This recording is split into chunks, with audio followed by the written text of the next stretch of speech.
Muy buenos días, chicos. El día de hoy vamos a ver un tema muy importante en lo que es apreciación y creación literaria, que es el Renacimiento. También vamos a ver, antes de entrar al tema del Renacimiento, de qué se trata la comprensión lectora, algunas rutinas de pensamiento que tenemos que evaluar para mejorar lo que es mi lectura. Antes de esto vamos a hacer la oración de la mañana. Señor Jesús, en tus manos pongo mi bien pensar, mi bien sentir, mi bien actuar, mi bien hablar y bienestar. Bendice a todas las personas que compartirán conmigo esta jornada en la que me dispongo a ser un mejor ser humano para la gloria y alabanza tuya. Amén. Ok, chicos, ¿cómo trabajar la comprensión de la lectura? Un lector competente es aquel que forma ¿qué cosa? Hipótesis sobre los significados de las frases, hace predicciones, usa datos específicos del texto, aporta al acto de leer toda su experiencia. El lector anticipa el significado y la estructura del texto en su función de competencia lingüística.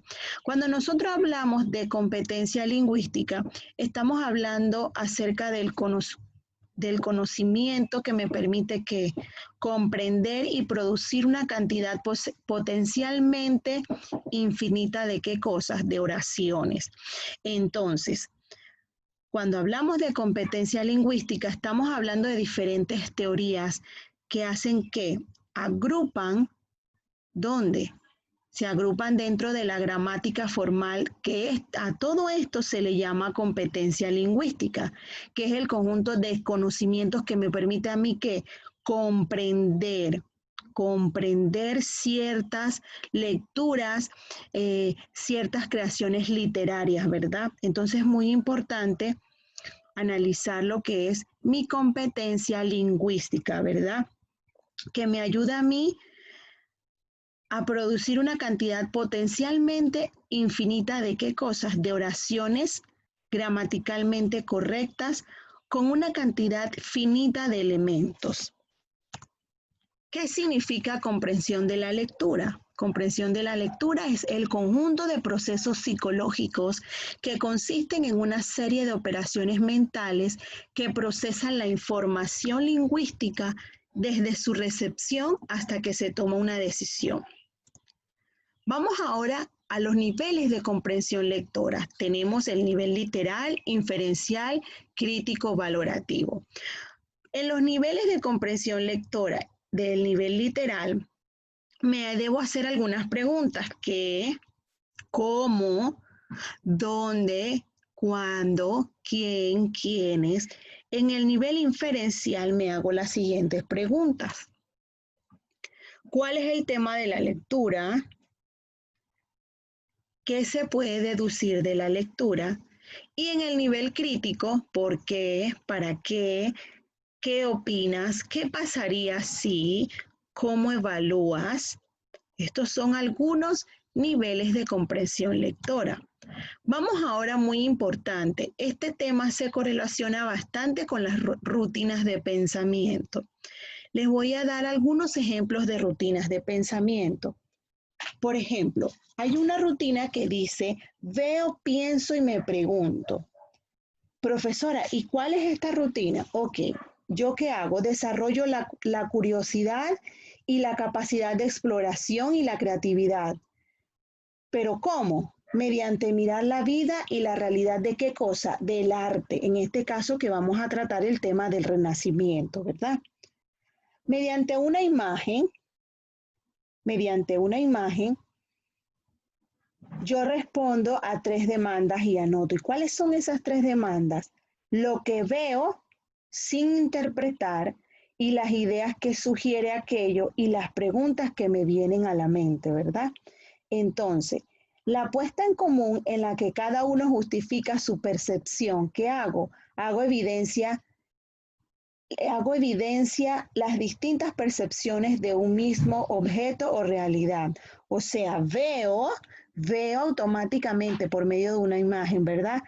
Pienso, ay, esto fue así, de esta manera, Wow, qué interesante, ¿verdad? Luego me pregunto, ¿y cómo sucedieron estos hechos, verdad? Estoy haciendo un ejemplo. Por eso que la rutina se llama veo, pienso y me pregunto, en donde ustedes, los estudiantes, van a hacerse tres preguntas, ¿verdad?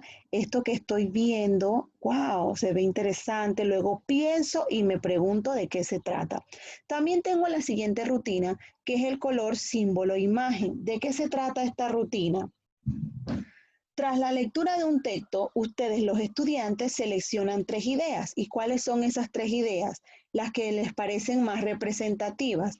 Pero ¿cómo la hacen? La hacen por medio de un color, otra mediante un símbolo y la última con una imagen, ¿verdad?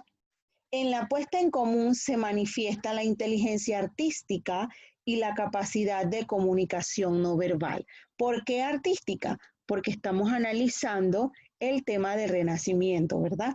Y la capacidad de comunicación no verbal. También tenemos otra rutina de pensamiento que es pienso, me intereso e investigo. Esta rutina me permite conectar el conocimiento previo sobre un tema y ampliarlo mediante qué? Mediante la búsqueda, ¿verdad? Entonces, ¿qué pienso? Ok, ¿qué creo que sé sobre el tema que estoy leyendo? Me interesa. ¿Qué preguntas puedo yo formular referente al tema? ¿Y qué aspecto, o sea, qué aspecto me despierta a mí algún interés? Y investigo, ¿verdad?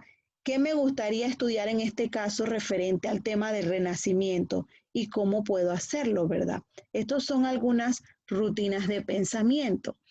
Vamos ahora aquí, por ejemplo, dice, razonar con evidencia. ¿Por qué piensas así? Hacer conexiones. ¿Cómo concuerda con lo que ya conoces? Descubrir lo complejo. ¿Qué hay debajo de la superficie? Captar la esencia y sacar conclusiones. ¿Qué hay en el núcleo o centro de esto? Construir explicaciones. ¿Qué está ocurriéndole realmente? ¿Qué observas y adviertes? ¿Qué te causa curiosidad? Puedes verlo desde otro ángulo, considerar diferentes puntos de vista. Preguntar, ¿qué te causa curiosidad? Ahora entramos en lo que es el tema de hoy, el tema de creación literaria, que es el Renacimiento. El Renacimiento fue un movimiento cultural que surge ¿en dónde? En Europa, en el siglo XIV y XVI, ¿verdad? Que muestran como característica esencial su admiración por la actividad grecorromana. En este entusiasmo se considera a las culturas clásicas como la relación de qué? De un ideal de perfección. Explica calificativo de renacimiento, pues en verdad se trataba de un renacer, de un volver a dar vida a los ideales que habían inspirado a aquellos pueblos. Durante el siglo XVI se desarrolló un movimiento que se supone un cambio en la concepción de qué? Del mundo y del ser humano. Por eso se le llama el Renacimiento. ¿Dónde inicia? Inicia en Italia, desde donde se extiende hasta el resto de Europa. Su nombre alude a qué cosa? Al renacer de la cultura tras el periodo de la oscuridad de la Edad Media y la recuperación del pensamiento y el arte de la antigüedad. El Renacimiento es una consecuencia directa de qué? Del humanismo, ¿verdad? Es un movimiento que considera al ser humano como el centro del universo. Esta valoración propicia una actitud vitalista que exalta qué cosa? El afán del conocimiento, el poder de la razón, la percepción de qué cosa? De la belleza. En España, este periodo se caracteriza por lo siguiente. Surge la defensa de una religiosidad más auténtica, se distingue lo humano de lo divino, se propaga un espíritu de aventura, se producen crisis por el surgimiento de la clase social y se mantienen algunos elementos culturales medievales. ¿Okay?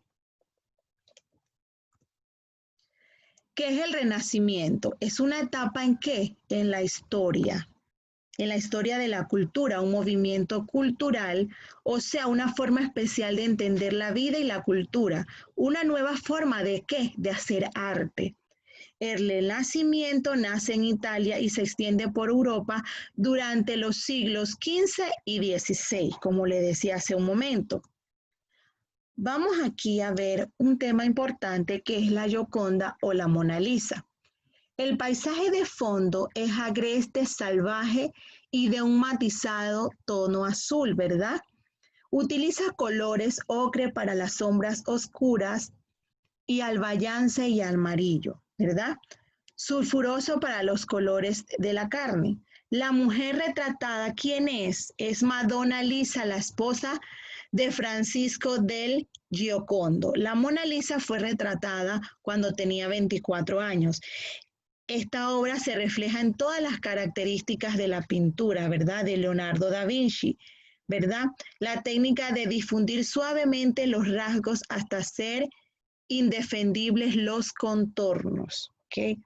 Vamos ahora a entrar en el tema del Renacimiento en el marco histórico, ¿verdad? Y algunas características literarias. En el marco histórico, surgimiento de las primeras naciones modernas, ¿en dónde? En España. ¿Se produce con quiénes? Con los reyes católicos y la unión de sus reinos. Algunas características literarias. Se imitan los modelos de la literatura clásica, de Ovidio Horacio, en Italia. Los temas pueden ser profanos y morales. También vemos dentro del marco teórico con Carlos, el rey en el periodo 1516 y 1556. ¿Sucesor de quién? De los reyes católicos. Se emprende la conquista de América y la creación del Imperio Español. Hay alguna apertura hacia nuevas corrientes del pensamiento renacentista europeo. Algunas características literarias, ¿cuáles son? El estilo tiende a ser sencillo y natural. Va aumentando el artificio y la complejidad en el siguiente periodo estético y literario y el barroco, ¿verdad? Con Felipe II, el rey, en el periodo 1556 y 1598, comienzan, ¿qué cosa? Las dificultades económicas y sociales. En el imperio se expanden, pero las potencias europeas le ganan el terreno a España. La renovación de la lírica por influencia italiana. La nueva métrica incorpora versos en decasílabos, 11 sílabos y heptasílabos y 7 sílabos, y estrofas innovadoras como la lira y la octava real o el soneto. En España, la contrarreforma católica lucha ¿por qué? Por evitar la propagación del protestantismo, ¿verdad? La Inquisición se esfuerza por controlar cualquier novedad cultural. Se recuperan géneros clásicos, sentimientos expresados por pastores en un paisaje campestre idealizado o de onda, ¿verdad? Entonces, los temas renacentistas son los siguientes. Entre los principales temas literarios del Renacimiento tenemos los siguientes: amor divino o celeste. La devoción religiosa inspira poesía mística que canta el amor ¿a quién? A Dios. Amor humano o terrestre. Las relaciones amorosas de pareja se imponen al tema medieval de la amistad y la lealtad entre los caballeros, propio de epopeyas con el cantar de Roldán o en el poema del Cid. Mundo del caballeresco. Este tema medieval sobrevive únicamente en la idealización en las formas narrativas. ¿Como quiénes? Como las novelas de caballería y las novelas moriscas. ¿Cuáles son esas novelas moriscas? Con personajes musulmanes y cristianos que conviven en paz, ¿verdad? Los acontecimientos históricos, episodios en la conquista ¿de dónde? De América. Se plasma ¿en qué cosa? En las obras literarias. Y la mitología. ¿De qué se trata la mitología? Se retoman temas de tradición griega y latina, ¿verdad? Entonces, en la literatura se adoptan tópicos clásicos como el carpe diem, ¿verdad? Aprovecha el momento, a dónde se fueron. El tempus fugit, el tiempo huye. El locus ameus, lugar agradable. Un ejemplo de este último paraje idílico que incluye ¿qué cosa? Un paisaje natural y agua fresca. ¿Como qué? Como un río. Lo vemos ejemplificado en el cuadro de la Virgen con el niño y el San Juan Bautista, ¿verdad? Detalle de quién, del español Fernando Yáñez. El Renacimiento se estudia en dos etapas. En la primera mitad del siglo XVI aparece la narrativa picaresca en cuanto a las aventuras de quién, de un pícaro, un personaje, una persona astuta e ingeniosa que es de baja condición social. Un ejemplo de esto es el Lazarillo de Tormes, ¿verdad? El poeta más destacado es el Garcilasco de la Vega, que renueva qué cosa, la poesía en español, consolida el uso de los metros y los temas de la lírica italiana, ¿verdad? Como siempre les digo el día de hoy, chicos, muchas gracias por estar aquí. Espero les haya gustado el tema de hoy, que es el Renacimiento, ¿verdad? A continuación vamos al tema del libro, ¿verdad? Muchas gracias por estar el día de hoy aquí en la clase. Espero que les haya gustado, que tengan buen día. Dios me los bendiga.